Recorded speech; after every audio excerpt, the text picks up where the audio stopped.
கேட்டார் பிணிக்கும் தகையவாய் கேளாரும் வேட்ப மொழிவதாம் சொல்.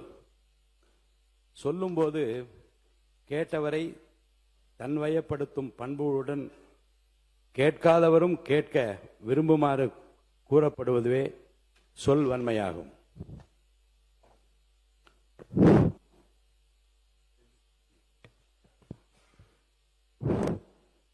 இரங்கற் குறிப்பு. தமிழ்நாடு சட்டமன்ற பேரவை முன்னாள் உறுப்பினரான திரு மா. சுப்பிரமணியன் என்கிற கோமுகி மணியன் அவர்கள் 6/2/2026 அன்று மறைவுற்ற செய்தியினை இப்பேரவைக்கு வருத்தத்துடன் தெரிவித்துக் கொள்கிறேன். திரு மா. சுப்பிரமணியன் என்கிற கோமுகி முனியன் அவர்கள் 1977-80 ஆண்டுகளில் சின்னசேலம் தொகுதியிலிருந்து தமிழ்நாடு சட்டமன்ற பேரவைக்கு தேர்ந்தெடுக்கப்பட்டு பாராட்டத்தக்க வகையில் பணியாற்றினார்கள். இம்முன்னாள் உறுப்பினரது மறைவால் அவரை பிரிந்து வருந்தும் அவரது குடும்பத்தினருக்கு ஆழ்ந்த இரங்கலையும் அனுதாபத்தையும் இப்பேரவையின் சார்பிலும் என் சார்பிலும் தெரிவித்துக் கொள்கிறேன். மறைந்த இப்பெருந்தகைக்கு மரியாதை செலுத்தும் வகையில் மாண்புமிகு உறுப்பினர் அனைவரும் எழுந்து நின்று 2 மணித்துளிகள் அமைதி காக்குமாறு கேட்டுக்கொள்கிறேன்.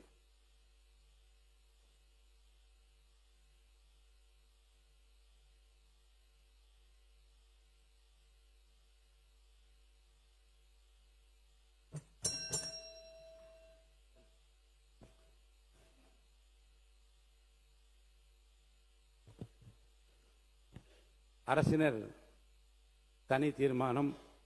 மாண்புமிகு முதலமைச்சர் அவர்கள்.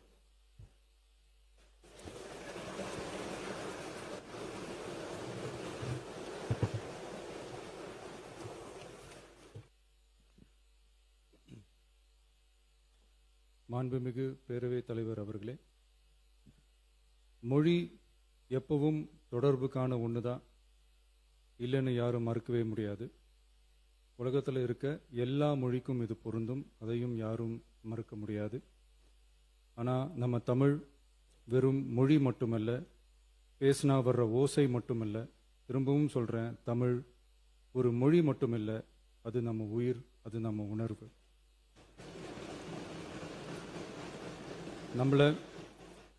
நம்மளை பெத்த தாயை அம்மானு சொல்கிறப்பெல்லாம் பாசமும் சொந்தமும் நம்மளை அறியாமலே உயிரா உறவா உணர்வா தானா உள்ளுக்குள்ளே தோணும்ல. அதே மாதிரி ஏன் இன்னும் ஒரு படி மேலே போயே சொல்லலாம், தமிழ்னு சொன்னாலே எப்படி இருக்கும், என்ன ஆகும்னு சொல்லவா வேணும். தாய் எப்படி ஒரு மிகப்பெரிய புனிதமோ அப்படிதாங்க தாய்மொழியும். அதுலேயும் நம்ம தாய்மொழி தமிழ்மொழி இப்படி சொல்றதே போதும், எல்லாருக்கும் நம்ம தாய்மொழி உணர்வை பற்றி புரியும்னு நினைக்கிறோம். நம்ம தாயே நமக்கு மிகப்பெரிய புனிதம்னா நம்ம எல்லாருக்குமான தமிழ் தாய் பற்றி சொல்லவா வேணும். தாயை போற்றுகிற வாழ்த்துகிற தமிழ்நாட்டு மண் தமிழ்தாய் வாழ்த்து எப்படி விட்டுரும்? விடாது, விடவும் மாட்டோம். மாண்புமிகு பேரவைத் தலைவர் அவர்களே, நம்ம தமிழ்தாய் வாழ்த்த 1891 எழுதின மனோன்மணியம் சுந்தரனார் நம்ம தமிழ் மொழியவே தமிழ் தாய்னு சொல்லி உயர்வா பாடினாரு. இந்திய துணை கண்டத்தை இந்திய ஒன்றியத்தை அழகிய முகமா சொன்ன மனோன்மணியம் சுந்தரனார் அந்த முகத்தோட நெத்தியில வைக்கிற பொட்டு தான் திலகம் தான் தமிழ் நாடுன்னு சொன்னாரு. இந்தியாவோட நெற்றியில இருக்கிற பொட்டு மாதிரி ஒரு வெற்றி பொட்டு தான் நம்ம தமிழ்நாடு. அந்த பொட்டோட நறுமணம் உலகம் பூரா பரவுற மாதிரி தமிழோட புகழும் உலகம் பூரா பரவணும்னு சொன்னார். உண்மைதானே அது? இன்னைக்கு தமிழ் பேசுற மக்கள் இல்லாத நாடுகளே ரொம்ப குறைவு தானே. தமிழும் தமிழனும் இல்லாத நாடு எது? திரும்பவும் சொல்லலாம், தமிழ் ஒரு மொழி மட்டுமல்ல, அது ஒரு பண்பாடு, அது ஒரு நாகரிகம், அது ஒரு சிந்தனை, அது ஒரு அன்பு. தமிழ்னா விருந்தோம்பல், சுருக்கமா சொன்னா தமிழ்னா கெத்து, தமிழ்னா பவர். அந்த தமிழோட புகழ சொல்ற தமிழ்தாய் வாழ்த்துல அனைத்து உலகமும் இன்பமுறன்னு சொல்லி உலகத்தையே நம்ம தமிழ உயர்த்தி பிடிக்குதே தவிர எந்த மொழியையும் எந்த மதத்தையும் எந்த இனத்தையும் ஏன் எந்த ஒரு தனி மனுஷனை கூட தாழ்த்தி பேசல, யாரையும் கொஞ்சம் கூட காயப்படுத்தல. மாண்புமிகு பேரவைத் தலைவர் அவர்களே, நம்ம ஒவ்வொருத்தருக்கும் தனித்தனியா ஒரு பேர் இருக்கும். ஒரு கூட்டத்தில் நம்ம பேரை சொல்லி யாரும் கூப்பிட்டா நாம ஒருத்தர் மட்டும் தான் திரும்பி பார்ப்போம். ஆனா தமிழ் தமிழ்னு சொன்னா ஒட்டு மொத்தமா நாம எல்லாருமே திரும்பி பார்ப்போம்ல. அப்படி நம்ம எல்லாருக்கும் இருக்கிற பொது பேரு தானே அது. நமக்கு தமிழ்னு அடையாளத்தை கொடுத்ததே தமிழ் தானே. ஒரு பேரு, ஒரு சொல்லே, ஒரு மிகப்பெரிய வரலாறுனா அது நம்ம தமிழ் தான். அந்த தமிழை உயர்த்தி பிடிக்கிற தமிழை பின்னாடி தள்ளினா தமிழ்நாடு எப்படி பொறுத்திருக்கும்? ஒரு கட்சிக்கு பிரச்சனைனா சம்பந்தப்பட்ட அந்த கட்சி மட்டும்தான் போராடும். ஆனா தமிழ்னு சொன்னா ஒட்டுமொத்த தமிழ்நாடும் ஒன்னா வந்து நிற்கும். அதனாலதான் சொல்றோம், தமிழ்னா உயிர், தமிழ்னா உணர்வு. உலகத்துல தோன்றிய பல மொழிகள் காலப்போக்கில் மறைஞ்சு போய் இருக்குன்னு சொல்லுவாங்க. ஆனா நம்ம தமிழ் காலகாலமா நிலைச்சு நீடிச்சு நிக்கிற ஒண்ணு. தமிழ்ல என்ன இல்லைங்க, இலக்கணம் இலக்கியம்னு பல ஆயிரம் வருஷமா இருக்கிறது நம்ம தாய் மொழிக்குத்தானே. தொல்காப்பியம், சங்க இலக்கியம், ஏன் உலகம் முழுக்க தெரிஞ்ச திருக்குறள் ஒண்ணு போதாதா தமிழோட பெருமையை சொல்றதுக்கு? இவ்வளவு பெருமை கொண்ட தமிழ் மொழியோட ஒரு அடையாளம் தான் நம்ம தமிழ் தாய் வாழ்த்து.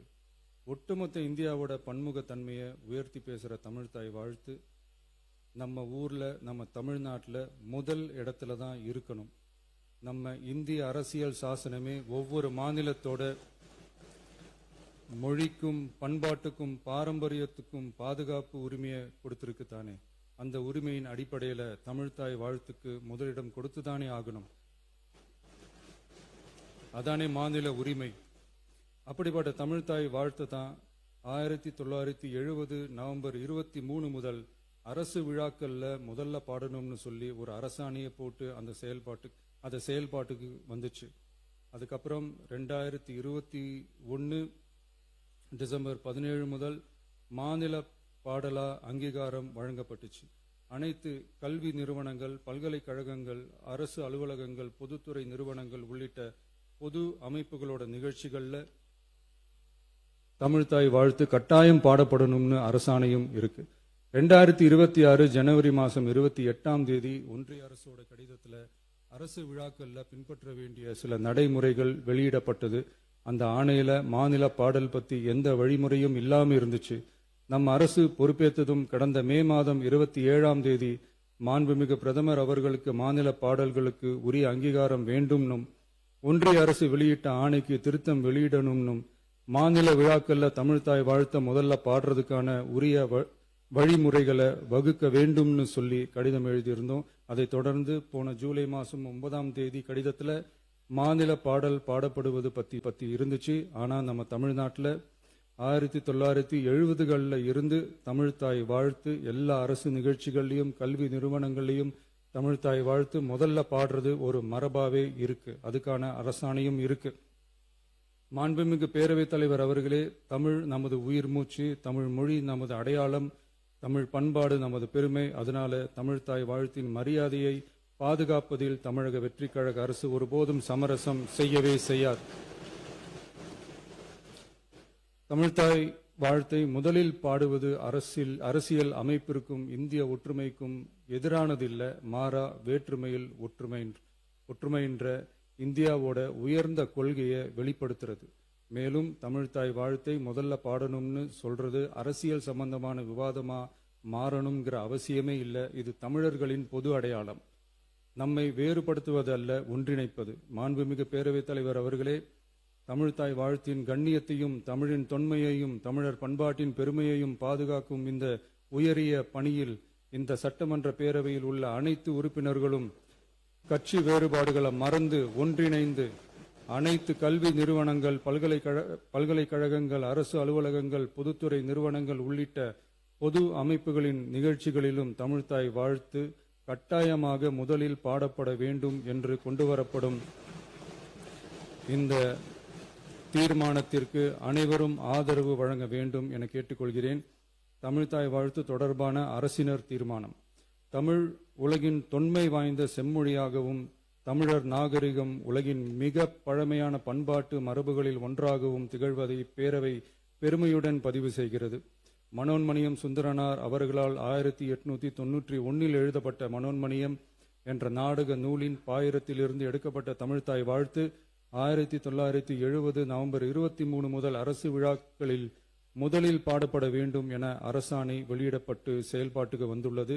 2021 டிசம்பர் 17 முதல் மாநில பாடலாக அதிகாரப்பூர்வ அங்கீகாரம் வழங்கப்பட்டு தமிழ்நாட்டில் அமைந்திருக்கும் அனைத்து கல்வி நிறுவனங்கள், பல்கலைக்கழகங்கள், அரசு அலுவலகங்கள், பொதுத்துறை நிறுவனங்கள் உள்ளிட்ட பொது அமைப்புகளின் நிகழ்ச்சிகளிலும் நிகழ்வு தொடங்குவதற்கு முன் தமிழ்த்தாய் வாழ்த்து கட்டாயம் பாடப்படும் என்று ஆணையிடப்பட்டுள்ளது. இந்நிலையில் ஒன்றிய அரசின் உள்துறை அமைச்சகத்தால் 2026 ஜூலை மாதம் 9ஆம் தேதிய கடிதத்தில் மாநில பாடல் பாடப்படுவது குறித்து தெரிவிக்கப்பட்டுள்ளது. தமிழ்நாட்டில் 1970களில் இருந்து அனைத்து அரசு நிகழ்ச்சிகளிலும் கல்வி நிறுவனங்களிலும் தமிழ்த்தாய் வாழ்த்து பாடல் முதலில் பாடப்படுவது மரபுத்தன்மையாகவும் அரசாணைகளின் வாயிலாகவும் பின்பற்றப்பட்டு வருகிறது. ஆகவே தமிழ்த்தாய் வாழ்த்து தமிழ் மொழிக்கும் தமிழர் பண்பாட்டிற்கும் செலுத்தப்படும் மரியாதையின் வெளிப்பாடாகும் என்பதை இப்பேரவை வலியுறுத்துகிறது. இந்திய அரசியலமைப்பு வழங்கியுள்ள மொழி மற்றும் பண்பாட்டு உரிமைகளின் அடிப்படையில் தமிழ்நாட்டின் பண்பாட்டு அடையாளத்தை நிலைநிறுத்தும் வகையில் தமிழ்நாட்டில் அமைந்திருக்கும் அனைத்து கல்வி நிறுவனங்கள், பல்கலைக்கழகங்கள், அரசு அலுவலகங்கள், பொதுத்துறை நிறுவனங்கள் உள்ளிட்ட பொது அமைப்புகளின் நிகழ்ச்சிகளிலும் நிகழ்வு தொடங்குவதற்கு முன் தமிழ்த்தாய் வாழ்த்து கட்டாயம் முதலில் பாடப்பட வேண்டும் என தமிழ்நாடு சட்டமன்ற பேரவை ஏகமனதாக தீர்மானிக்கிறது என்ற தீர்மானத்தை நான் முன்மொழிகிறேன். அனைத்து கட்சிகளை சார்ந்த உறுப்பினர்களும் இந்த தீர்மானத்தை ஒருமனதாக நிறைவேற்றி தர வேண்டுகிறேன். நன்றி, வணக்கம். மாண்புமிகு உறுப்பினர் முனைவர் கோவி செழியன் அவர்கள் பேச வருகின்ற மாண்புமிகு சட்டமன்ற உறுப்பினர் சுருக்கமாக இதை ஒட்டி மட்டும் பேசி வரவேற்று அமைக வேண்டுகிறேன். மாண்புமிகு பேரவைத் தலைவர் அவர்களே, வெண்டாடி வேந்தர் தந்தை பெரியாரை வணங்குகிறேன். காஞ்சியின் மன்னன் கடமைக்கண்ணியின் கட்டுப்பாட்டை கற்றுத்தந்த பேராசான் அறிஞர் அண்ணாவை வணங்குகிறேன். என்னை கடலில் தூக்கி எறிந்தாலும் நான் கட்டுமரமாக வதைப்பேன், நீங்கள் சவாரி செய்யலாம் என்று தியாக உள்ளத்தோடு வாழ்ந்த முத்தமிழறிஞர் மூதறிஞர் டாக்டர் கலைஞர் அவர்களை வணங்குகிறேன். எங்கள் இயக்கத்தின் தலைவர் ஓய்வறியா உழைப்பாளி அண்ணன் தளபதி மு.க. ஸ்டாலின் அவர்களை வணங்குகிறேன். எங்களை இயக்குகிற தலைவர், எதிர்க்கட்சி தலைவர் எங்கள் ஆருயிர் அண்ணன் உதயநிதி ஸ்டாலின் அவர்களை வணங்குகிறேன். மாண்புமிகு பேரவைத் தலைவர் அவர்களுக்கும், முதலமைச்சர் அவர்களுக்கும், அமைச்சர் பெருமக்களுக்கும், முன்வரிசை தலைவர்களுக்கும், அனைத்து சட்டமன்ற உறுப்பினர்களுக்கும் என்னை 2011, 16, 21, 26 4 முறை திருவிடைமருதூர் தொகுதியிலிருந்து தேர்வு செய்து அனுப்பிய எனது தொகுதி மக்களுக்கும் மனமார்ந்த நன்றியை சொல்லி, பேரவைத் தலைவர் அவர்களே, முதலமைச்சர் அவர்களால் கொண்டு வரப்பட்டிருக்கிற தமிழ்த்தாய் வாழ்த்து பாடல் குறித்த தனி தீர்மானத்தை திராவிட முன்னேற்ற கழகத்தின் சார்பில் நான் வழிமொழிகிறேன், ஆதரிக்கிறேன். இந்த சொற்றொடரை நான் பயன்படுத்துவதற்கு காரணமாக இருந்த எங்கள் ஆருயிர் அண்ணன் கழகத்தின் தலைவர் தளபதி அவர்களுக்கும், வாய்ப்பினை வழங்கிய எதிர்க்கட்சி தலைவர் ஆருயிர் அண்ணன் உதயநிதி ஸ்டாலின் அவர்களுக்கும், சட்டப்பேரவை துணைத் தலைவர் மற்றும் கொறடா அவர்களுக்கும் திராவிட முன்னேற்ற கழகத்தின் சார்பில் நன்றியை தெரிவித்துக் கொள்கிறேன். மனோன்மணியம் சுந்தரனார் எழுதிய தமிழ்த்தாய் வாழ்த்து பாடல் 1891 தாயிரம் என்ற பாடலோடு எழுதப்பட்ட வரிகள், அருமையான சொற்றொடர்கள். இன்றும் இளமை குறையாத மொழி தமிழ் மொழி என்பதை நிரூபித்த பாடல். இப்பாடல் 1970 முதலமைச்சர் தந்திருக்கிற தனி தீர்மானத்தின்படி 11/3/1970 தமிழ்த்தாய் வாழ்த்து பாடல் அரசு நிறுவனங்களில், பள்ளிகளில், கல்லூரிகளில், பொது நிறுவனங்களில், பல்கலைக்கழகங்களில் பாடிட வேண்டும் என்று அந்த பாடலை முதலில் அரசாணை வெளியிட்டு இதுதான் தமிழ்த்தாய் வாழ்த்து பாடல் என்று பாட வைத்த தலைவர் முத்தமிழறிஞர் அன்பு தலைவர் டாக்டர் கலைஞர் அவர்கள். தமிழ் மொழிக்கென்று சில சிறப்புகள் உண்டு. தாயை படித்தவனை யார் தடித்தாலும் விடேன், தமிழை படித்தவனை தாய் தடுத்தாலும் விடேன் என்று வீர பெருமை பேசுகிற தமிழர்களாகிய நாம் இன்னைக்கு தமிழ்த்தாய் வாழ்த்து பாடலுக்கு 3ஆம் இடம் என்று சொல்லுகிற பொழுதுதான் மிகுந்த அவமானத்துக்குரியவர்களாக மாறினோம். தமிழ்நாடு முதலமைச்சர் அவர்களால் கொண்டு வரப்பட்ட தமிழ்த்தாய் வாழ்த்து அரசாணையை பலமுறை பாடப்பட்ட பொழுது கவனக்குறைவாக இருப்பது, அலட்சியப்படுத்துவது என்ற நிலை இருந்தது. யார் அலட்சியப்படுத்தார் என்ற சொற்றொடருக்குள் போக விரும்பவில்லை. இதை அறிந்த முன்னாள் முதலமைச்சர் எங்கள் கழகத்தின் தலைவர் ஆரோக்கியநந்தன் தளபதி அவர்கள் முதலமைச்சர் வடித்திட்ட அந்த தனி தீர்மானத்தில் குறிப்பிடப்பட்டுள்ள தேதியின்படி 2021 டிசம்பர் 12 கட்டாயம் தமிழ்தாய் வாழ்த்து பாடல் பாட வேண்டும் என்று அரசாணை வெளியிட்டு அதனை நிலைநிறுத்திய பெருமையும் திராவிட முன்னேற்ற கழகத்தை சாரும். அது மட்டுமின்றி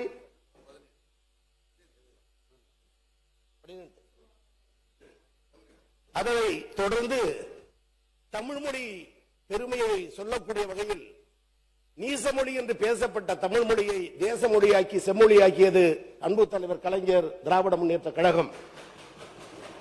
உலகத்தமிழ் மாநாட்டை நடத்தி உலகிற்கு தமிழின் பெருமையை சொன்னது அன்பு தலைவர் கலைஞர் திராவிட முன்னேற்ற கழகம். சென்னையில் செம்மொழி தமிழாய்வு நிறுவனத்தை கொண்டு வந்து தமிழ் மொழி சிறக்க அரிய பல பணிகளை செய்தது திராவிட முன்னேற்ற கழகம். கரந்தையில் பாடப்பட்ட அந்த தமிழ்ச்சங்க பாடல் இன்றைக்கு மனோன்மணியம் சுந்தரனார் பல்கலைக்கழகத்தில் வெந்த புண்ணில் வேல் என்பதை போல எந்த பாடலை இந்த உலகுக்கு யாத்து தந்தாரோ அந்த பல்கலைக்கழகத்தில் தாய்மொழியின் அடையாளமாக இருக்கிற தமிழ்தாய் வாழ்த்து பாடல் 3ஆம் இடம் தள்ளப்பட்ட வேதனை அனைத்து கட்சிகளும் கண்டித்த நிலையில் எங்கள் கழகத்தின் தலைவர் கடுமையான முறையில் கண்டித்தார், எதிர்த்தார். அதற்கும் ஒரு செயல் வடிவம் கொடுக்கக்கூடிய வகையில் தான் இன்றைக்கு தனி தீர்மானத்தை நாம் கொண்டு வந்திருக்கிறோம் என்பது இந்த சட்டப்பேரவை என்றைக்கும் நினைத்து பார்க்கும். எனவே இந்த நேரத்தில் திராவிட முன்னேற்ற கழகத்தின் சார்பில் ஆதரிக்கிற இந்த நேரத்தில் தமிழ்நாடு என்று பெயர் மாற்றம் தந்தது அண்ணா திராவிட முன்னேற்ற கழகம். தமிழ்தாய் வாழ்த்து பாடலை கொண்டு வந்தது கலைஞர் திராவிட முன்னேற்ற கழகம். அதை சட்டப்படி கொண்டு வர வேண்டும் என்று ஆணை பிறப்பித்தது தளபதி மு க ஸ்டாலின் திராவிட முன்னேற்ற கழகம். அதை தொடர் ஓட்டமாக எடுத்துச் சென்று அதை கட்டி காக்கின்ற பெருமை எங்கள் எதிர்க்கட்சி தலைவர் அண்ணன் உதயநிதி ஸ்டாலின் திராவிட முன்னேற்ற கழகம்.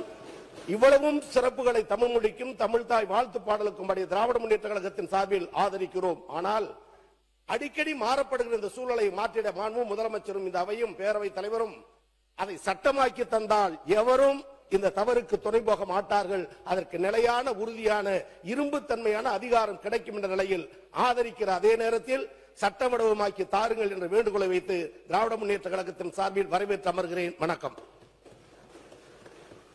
மாண்புமிகு முன்னாள் முதலமைச்சர் திரு எடப்பாடி கே பழனிசாமி அவர்கள். மாண்புமிகு பேரவைத் தலைவர்களே, தமிழ் தாய் வாழ்வு குறித்து அரசின் தனி தீர்மானத்தை மாண்பு முதலமைச்சர் அவர்கள் இங்கே முன்மொழிந்திருக்கின்றார்கள். அது குறித்து அனைத்து இந்திய அண்ணா திராவிட முன்னேற்ற கழகத்தின் சார்பாக எனது கருத்தை தெரிவிக்கின்றேன். தமிழ் மொழியின் பெருமையும் தமிழர்களின் பண்பாட்டு அடையாளத்தையும் நிலைநிறுத்தும் வகையில் தமிழ்நாட்டில் உள்ள கல்வி நிறுவனங்கள், பல்கலைக்கழகங்கள், அரசு அலுவலகங்கள், பொதுத்துறை நிறுவனங்கள் உள்ளிட்ட பொது அமைப்புகளின் நிகழ்ச்சிகள் தொடங்குவதற்கு முன்பு தமிழ்தாய் வாழ்த்து கட்டாயமாக முதலில் பாடப்படும் என்பது உலகெங்கும் வாழும் தமிழர்கள் அனைவரையும் உணர்வாகும். தமிழ்தாய் வாழ்த்து வெறும் பாடல் அல்ல, தமிழ் மொழியின் தொன்மை மொழி. அது நமது மொழியின் பெருமை, நமது பண்பாட்டின் அடையாளம். உலகெங்கும் வாழும் தமிழர்களின் உணர்வு ஒன்றிணைக்கும் தமிழன்னைக்கு மரியாதை. தமிழ் மொழியின் வளர்ச்சிக்கும் தமிழர்களின் பண்பாட்டு அடையாளத்தை பாதுகாப்பதற்கும் எங்கள் இயக்கம் தொடர்ந்து வரலாற்று சிறப்புமிக்க பங்களிப்பை செய்துள்ளது. 1968ஆம் ஆண்டு சென்னையில் 2வது உலக தமிழ் மாநாட்டை அண்ணா அவர்கள் நடத்தினார்கள். 1981ஆம் ஆண்டு மதுரையில் 5வது உலக தமிழ் மாநாட்டை பொன்மனச்செம்மல் புரட்சித் தலைவர் எம்ஜிஆர் அவர்கள் நடத்தினார்கள். 1995ஆம் ஆண்டு தஞ்சாவூரில் 8வது உலக தமிழ் மாநாட்டை புரட்சித் தலைவர் அம்மா அவர்கள் நடத்தினார்கள். தமிழின் பெருமையை உலக அரங்கிற்கு எடுத்துச் சென்றார்கள். இம்மாநாடுகள் தமிழ் மொழி குறித்து உலகளாவிய ஆய்வுகள் வளர்வதற்கு பெரும் பங்களிப்பை செய்தன. மாண்புமிகு புரட்சித் தலைவர் எம்ஜிஆர் அவர்கள் தஞ்சாவூரில் தமிழ் பல்கலைக்கழகத்தை உருவாக்கி தமிழ் மொழி, இலக்கியம், வரலாற்று, கல்வெட்டில், தொல்லியல் மற்றும் பண்பாடு குறித்து ஆய்வுகளுக்கு நிரந்தரமான அறிவுத்தளத்தை ஏற்படுத்தினார். அந்த பாரம்பரியத்தின் தொடர்ச்சியாக அம்மாவின் அரசு 1956 நடைபெற்ற மாநிலத்தின் மொழிவழி மறு சீரமைப்பு குறிக்கும் வகையில் 2019ஆம் ஆண்டு நவம்பர் 1 தமிழ்நாடு நாள் என்று அரசு விழா கொண்டாடப்படும் என்று அறிவித்ததை இத்தருணத்தில் நினைவு கூற கடமைப்பட்டிருக்கின்றேன். கீழடி உள்ளிட்ட பல்வேறு இடங்களில் தொல்லியல் அகழ்வாய்வுகள் தொடர்ந்து நடைபெற்று அதற்கு நிதியும் ஆதாரம் வழங்கப்பட்டு தமிழர்கள் தமிழரின் தொன்மையான நாகரிகம் குறித்து சான்றுகள் உலகிய செய்யப்பட்டன. எனவே உலகத் தமிழ் மாநாடுகள் முதல் தமிழ் பல்கலை வரை, தமிழ்நாடு நாள் முதல் தொல்லியல் ஆய்வுகள் வரை தமிழ் மொழியின் வளர்ச்சிக்கும் தமிழர் வரலாற்றின் பெருமைக்கும் தொடர்ந்து பங்களித்த இயக்கம் அனைத்து இந்திய அண்ணா திராவிட முன்னேற்ற கழக இயக்கம் என்பதை பெருமையோடு இந்த அவையில் பதிவு செய்கின்றேன். தமிழ்தாய் வாழ்த்து பாடப்படுவது யாருக்கும் எதிரான நடவடிக்கை அல்ல. அது தமிழுக்கு நாம் செலுத்தும் மரியாதை, நமது தாய்மொழிக்கு செலுத்தும் வணக்கம், தமிழர்களின் பண்பாட்டு அடையாளத்தின் வெளிப்பாடு. தேசப்பற்றும் மொழிப்பற்றும் ஒன்றுக்கொன்று எதிரானது அல்ல. நாம் இந்தியர்கள் என்பதில் பெருமை கொள்கின்றோம். நாம் தமிழர்கள் என்பதில் அதே அளவு பெருமை கொள்கின்றோம்.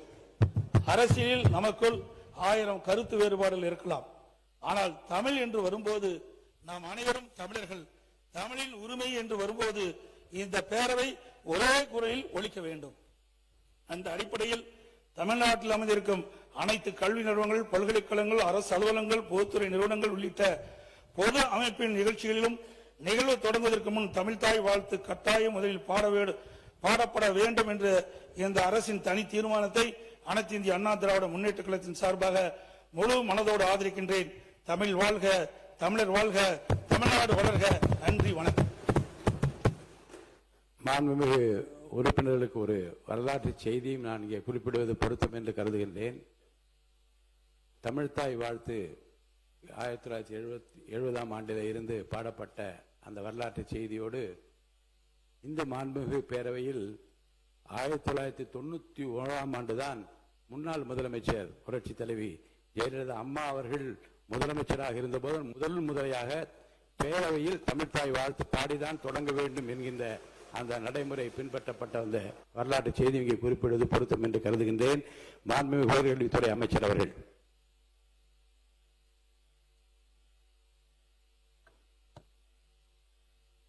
மாண்புமிகு பேரவைத் தலைவர் அவர்களே, உங்களை நான் வணங்குகிறேன், வாழ்த்துகிறேன். மாண்புமிகு பேரவைத் தலைவர் அவர்களே, இந்த தனி தீர்மானத்தை மாண்புமிகு முதலமைச்சர் அவர்கள் கொண்டு வந்திருக்கிறார்கள். அந்த தீர்மானத்தை நாம் அனைவரும் ஒருமனதாக ஏற்றுக்கொள்ள வேண்டும் என்கிற முக்கியமான செய்தியை மாண்புமிகு முதலமைச்சர் அவர்கள் தன்னுடைய தனி தீர்மானத்தை சபையிலே வைத்திருக்கிறார்கள். அனைவரும் ஒன்று கூடி நாம் ஆதரிக்க வேண்டும் என்கிற செய்தியை தெரிவித்து நான் எனது உரையை தொடங்குகிறேன். மாண்புமிகு பேரவைத் தலைவர் அவர்களே, தமிழ் மொழி பலவாறாக பல உரைகளிலும் நடைமுறைகளிலும் அறியப்பட்டிருக்கிறது. தேனாய் தீம்பழமாய் சுவை சேர் கரும்பாய் பால் அமுதம் தானாய். தேனாய் சுவை சேர் கரும்பாய் தீம்பழமாய் பால் அமுதம் தானாய். வானாய் கால் அனலாய் புனலாய் அதில் வாழ் புவியாய். ஆனால் தமிழே, ஆனால் தமிழே, தமிழ் மகனே, தமிழகத்தின் முதல்வரே, நீங்கள் கொண்டு வந்திருக்கிற தனி தீர்மானம் 8.5 கோடி தமிழக மக்களால் முழுமையாக இன்று ஏற்றுக்கொள்ளப்பட்டிருக்கிறது. தேனாய் தீம்பழமாய் சுவைசேர் கரும்பாய் பாலமுதம் தானாய். வானாய் கால் அனலாய் புனலாய் அதில் வாழ் புவியாய். ஆனால் தமிழே, எங்களுக்கு ஆறுதல் தந்தாய் தமிழே, தமிழக முதல்வரே என்று மீண்டும் ஒரு முறை உங்களை வாழ்த்துகிறேன், பாராட்டுகிறேன், கடமைப்பட்டிருக்கிறேன். இந்த அவை சான்றோர்கள், அறிஞர் பெருமக்கள், அவையோர்கள், முன்னாள் முதலமைச்சர்கள், பல்வேறு தலைவர்கள் இந்த அவையிலே உரையாற்றி இருக்கிறார்கள். ஆனால் இந்த அவையிலே உயர்கல்வித்துறையினுடைய அமைச்சர் என்கிற முறையில் எனக்கு வழங்கப்பட்டிருக்கிற வாய்ப்பை நான் பெருமையாக பார்க்கிறேன். மாண்புமிகு பேரவைத் தலைவர் அவர்களே, இந்த தமிழ்த்தாய் வாழ்த்து ஜூலை 28ஆம் தேதி மனோன்மணியம் சுந்தரனார் பல்கலைக்கழகத்திலே ஏற்பட்ட தமிழுக்கு ஏற்பட்ட ஒரு அவமானமாக மாண்புமிகு அமைச்சர்கள் தீர்மானத்தை வரவேற்று மற்றும் நீங்கள் பேசுவது பொருத்தமானது. தமிழ்த்தாய் வாழ்த்தான நீராறும் கடலுடத்தை என்ற